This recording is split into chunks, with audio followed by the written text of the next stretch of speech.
Comment gérer les commandes d'achat? Dans la gestion des commandes d'achat, les commandes font généralement référence au suivi de la création et à la gestion des commandes d'achat par les entreprises ou les organisations pendant le processus d'approvisionnement. Ces commandes sont créées et gérées par le personnel des achats en fonction des commandes des clients ou des tendances prévues de la demande des clients. Avant de commencer la gestion des commandes d'achat, un nouvel utilisateur doit être créé par l'administrateur du logiciel sur la page d'accueil. Connectez-vous en remplissant les éléments d'information. Nom de l'entreprise, nom d'utilisateur, mot de passe et code de vérification. Cliquez ensuite pour entrer dans le système. Première étape, sélectionnez l'onglet « Commandes d'achat » sous « Gérer les achats ». Deuxième étape, sur la page des commandes d'achat, vous pouvez voir toutes les informations de la commande. L'ajout d'une commande d'achat permet au personnel des achats de s'approvisionner en prévision des tendances de la demande des clients. Cliquez avec le bouton droit de la souris et sélectionnez « Ajouter une commande d'achat ». Troisième étape, remplissez les champs obligatoires marqués d'un astérisque sur la page Web avant d'ajouter les détails de la commande.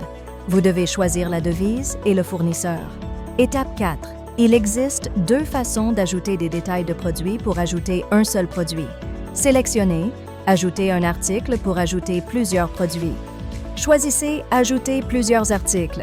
Sélectionnez les informations d'emballage PCS, IPK, CS, où PCK représente la plus petite unité d'inventaire analysée. 144 contient 144 unités du produit. Choisissez la quantité d'emballage inférieure au stock disponible et spécifiez le prix d'achat souhaité. Lorsqu'il n'y a pas de devis de fournisseur pour le produit, cliquez avec le bouton droit de la souris et sélectionnez « Ajouter un devis ». Remplissez les informations de prix pertinentes et après avoir enregistré, procédez à la sélection du prix d'achat. Étape 5. Cliquez sur « Enregistrer et fermer » pour terminer la création du bon de commande. Ensuite, introduisons quelques fonctionnalités connexes. Fonctionnalité 1.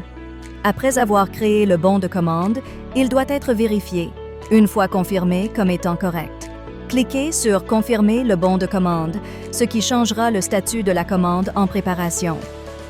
Une fois la préparation du produit terminée, le statut peut être modifié en « Production terminée ». Après l'expédition, le statut de la commande d'achat est mis à jour sur « Terminé fonctionnalité 2 » pour les commandes d'achat comportant des erreurs. Si les marchandises n'ont pas encore été expédiées, le personnel des achats peut cliquer sur le bouton « Annuler la commande d'achat » pour effectuer l'annulation. Fonctionnalité 3. La gestion des commentaires permet de suivre la progression de l'approvisionnement des produits, ce qui facilite la gestion par les autres membres du personnel des achats. Fonctionnalité 4. L'impression du bon de commande sert principalement à imprimer le contrat d'achat, tandis que l'exportation du bon de commande sert principalement à exporter et à visualiser les détails de l'approvisionnement.